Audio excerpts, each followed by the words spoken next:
a lot of people are concerned about shopping in Alaska, and it is really far away from the lower 48, and sometimes Amazon Prime isn't quite 2 days, it's a little bit longer, but I really haven't found anything that I couldn't get here in some way. Costco is here, and I didn't even have a Costco close to me in North Carolina, so Costco is right down the street. The local grocery stores are great as well, so it's not just the commissary. There's a Target right outside the gate, so a lot of ways to get things here in Alaska that you might not think you could, but really the world is pretty small, so you can get just about anything you want. Great news is there is tax-free, so what you see on the price tag is basically what you pay. We do have a really awesome mall that has a lot of the name brand stores that you would see in the lower 48. You know, for girls, kind of like your Victoria's Secret, your Bath & Body Works, Lululemon, all of those stores. Then you do have the food shopping. One awesome place that we found here that I think is kind of more on the West Coast side is Fred Meyer. It's kind of like a Target. So it has like your home and bedding, toiletry area, but then also has groceries, so it's kind of your one-stop shop. You can get points and rewards like you would at any grocery store, coupons and things like that in the mail, and again, all of it's tax-free. Really, there's nothing that I've gone out and looked for that I wasn't able to find since moving up here. I know a lot of people, ask about using Amazon and that kind of thing. I haven't really needed to, but my husband does. I find that there's plenty of other options to do. Honestly, Costco, between Costco and Fred Meyer's, Target, all that kind of stuff, it's here. But if you did need to send away for something, I know with the coronavirus, a lot of people were having to do that, and it's absolutely easy to do. So as far as shopping is concerned, I guess my experience has been, I've lived overseas a lot, so coming to Anchorage feels like coming back to any regular US city, which has been really nice. We all have Amazon Prime here. It still takes a week for things to get here typically, but not longer, and sometimes it's shorter than that, so you don't get that 2-day shipping, but hey, you can pretty much order anything that way. There's no tax in Alaska, no sales tax, and so for most places, it's great because we haven't been paying that extra 5 to 10% like we were in some other places. And then as far as just general shopping, going out in the community, I'm just thrilled that there's a Target and a Costco within 5 to 10, 15 minutes away.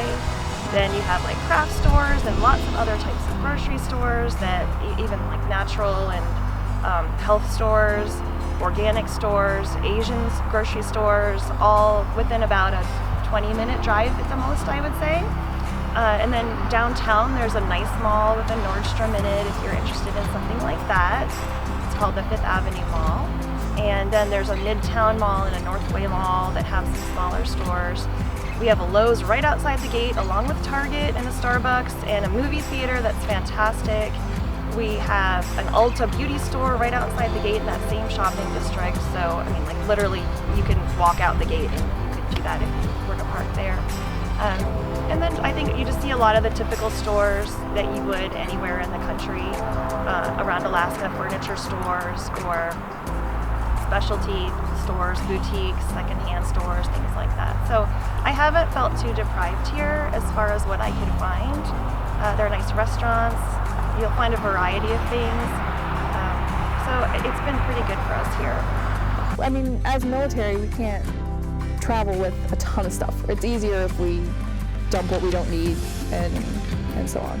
So when a lot of people are done living here, when they're ready to PCS, if they get a warmer climate like Georgia or Hawaii or wherever down south, then they'll donate their cold weather gear. And especially with kids, when they outgrow it before they wear it out, it's pretty easy to find good deals. And we do on Isleton at the thrift shop there. In the autumn, we do a winter gear sale, and we've got tons of coats and boots and snow pants and stuff like that. And then there's also some really good outdoor stores here. There's Big Ray's, and they do a tent sale. And then there's Beaver Sports and REI. So a little bit pricier, obviously, buying new, but they're still available, so you still have all those options. I like to go to Big Ray's or Prospectors. And initially, if you, depending on when you get here, I like to buy my stuff off season because they're usually marked down pretty significantly. So if you get here in the summer, immediately go to Big Rays and get winter jackets rated to at least -20. Your gloves, your socks, your boots, all of it, they usually have it at least 50, even sometimes I've gotten 80% off of my kiddos' things. As far as groceries go, it's been fine. We've only had a couple of incidences where I feel like the shelves weren't stocked, well enough, but that for the most part we haven't had any issues with groceries. As far as clothing goes, that's been a little bit different, but we've also what you need to wear up here is a lot different as well. So you don't wear, you wear a lot of layers and, just kind of outdoorsy clothes because you're really kind of, if you're outside, which, we were outside a lot, you need to dress appropriately for your area that you're living in. And so we found, we shopped at Prospectors for a lot of our winter gear. Fred's was also a place that we were able to get some clothing, but it's definitely very slim pickings with the with the clothing. So you just did a lot of online, or the local stores like that.